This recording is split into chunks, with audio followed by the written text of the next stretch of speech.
বাবা মা খুশি তো আল্লাহ খুশি, কারণ বাবা মা তার উপরে নাখোশ তো আল্লাহ তার উপরে নাখোশ। এই জন্য বাবা মার প্রতি শ্রদ্ধা দেখাবেন। আল্লাহ বলেছেন যে অবিল ওয়ালিদাইনি ইহসানা, মা বাবার প্রতি সদাচরণ করবে। ভাইরা আমার, যারা বাবা মাকে না হারাইছেন তারা বুঝবেন না এটার মর্ম কি, যারা হারাই ফেলছেন তারা বুঝেন কি মর্ম। আমি প্রায় বোঝানোর চেষ্টা করি, বলার চেষ্টা করি, নিজের শরীরের চামড়া দিয়ে যদি বাবা মাকে জুতা বানায় দেন তবুও তাদের ঋণ শোধ করতে পারবেন না।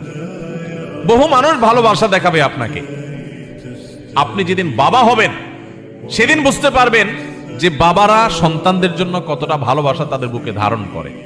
হয়তো আপনার বাবা সাধারণ মানুষ, অশিক্ষিত মানুষ, প্রকাশ করতে পারে না বেচারা, কিন্তু আপনার এই অশিক্ষিত বাবা গোটা পৃথিবীর সমস্ত শিক্ষিত ভক্ত অনুরক্ত আপনাকে ভালোবাসা দেওয়া মানুষগুলোর চাইতে আপনার অশিক্ষিত বাবা, তার ওজন, তার ভালোবাসার ওজন আপনার কাছে সবচেয়ে বেশি।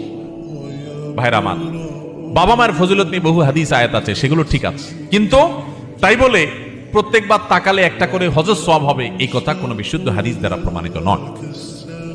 এই কথা কোনো কেউ যদি বলে থাকে যে 100 বার তাকালে 100 হজের সওয়াব পাওয়া যাবে, তাহলে এটা কোনো সহিহ বা বিশুদ্ধ হাদিস দ্বারা, কোনো আয়াত দ্বারা প্রমাণিত না।